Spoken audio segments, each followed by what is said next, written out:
I wake up, I feel cozy, yeah. Can you hold up? Don't need no coffee yet. Got no makeup. How do you look so fine? Bust up, bust up. How did I make you mine? Stay a minute. Halo teman-teman, kembali lagi di channel YouTube aku. Nah, sebelum ke videonya, aku mau rekomendasikan platform terbaik nih teman-teman. Simak ya.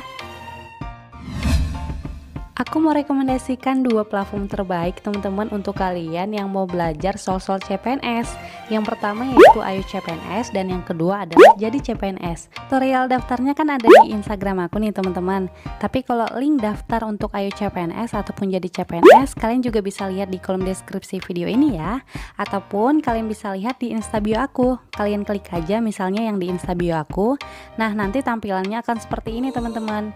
Ini gunanya untuk mempermudah kalian mendaftar dan mendapatkan potongan dari aku. Semangat untuk kalian yang mau tes tahun ini, semoga lulus sampai tahap akhir ya.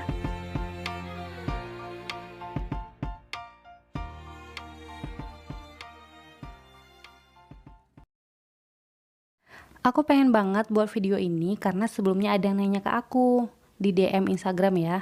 Katanya gini, aku pengen daftar di sekolah kedinasan, tapi aku juga pengen daftar di CPNS Kementerian Hukum dan HAM, misalnya kayak gitu. Kira-kira bisa nggak ya kak?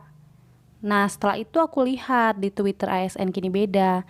Di sini ada tertulis bahwa Kepala BKN Bimaha Wibisana memastikan hanya akan digunakan satu portal pendaftaran dalam 3 kategori rekrutmen CASN. Jadi yang pertama yaitu CPNS, yang kedua sekolah kedinasan, dan yang ketiga adalah P3K. Itu artinya semua ketiga-tiganya ini hanya melalui satu pintu aja. Kalau masalah bisa atau enggaknya kita lihat di kolom komentarnya ya. Kalau dilihat dari kolom komentarnya ada yang nanya nih. Di sini ada yang bilang berarti kalau mau daftar sekolah kedinasan nggak bisa daftar CPNS ya. Nah tiba-tiba di bawahnya juga ada yang nitip ya kak. Terus di bawahnya, by the way tadi aku dapat kabar katanya nggak bisa dong. Kalau dilihat dari komentarnya ini berarti tandanya nggak bisa ya. Tapi itu informasinya belum valid karena bukan BKN yang bales. Jadi aku di sini mau sharing ya teman-teman.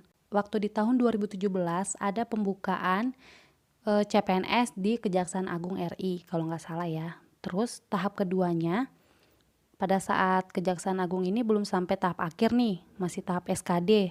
Terus lagi nunggu pengumuman untuk ke SKB, tiba-tiba ada pengumuman pendaftaran di Kementerian Hukum dan HAM dan kementerian lainnya, baik yang pusat, ada juga yang di daerah gitu ya instansinya.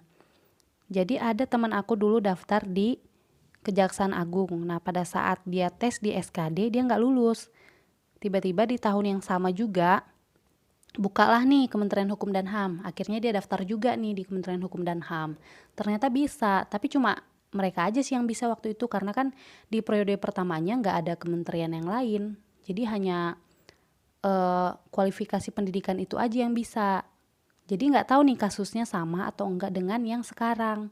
Walaupun dia satu portal, tapi kalau misalnya dia jadwalnya berbeda, itu bisa. Jadi kita harus menunggu jadwal resminya ya teman-teman. Kalau misalnya sekolah kedinasan lebih awal, kalian boleh daftar. Tapi kalau dia bersamaan bukanya, saran aku sih kalian daftarnya satu aja ya. Kalau misalnya kalian mau daftar di sekolah kedinasan, berarti kalian daftar di sekolah kedinasan aja. Tapi kalau misalnya kalian mau daftar di CPNS, kalian harus daftar di CPNS saja. Semoga informasi ini bisa bermanfaat untuk teman-teman yang mau daftar ya. Semangat terus untuk kalian dan semoga lulus sampai tahap akhir. Amin. Dadah!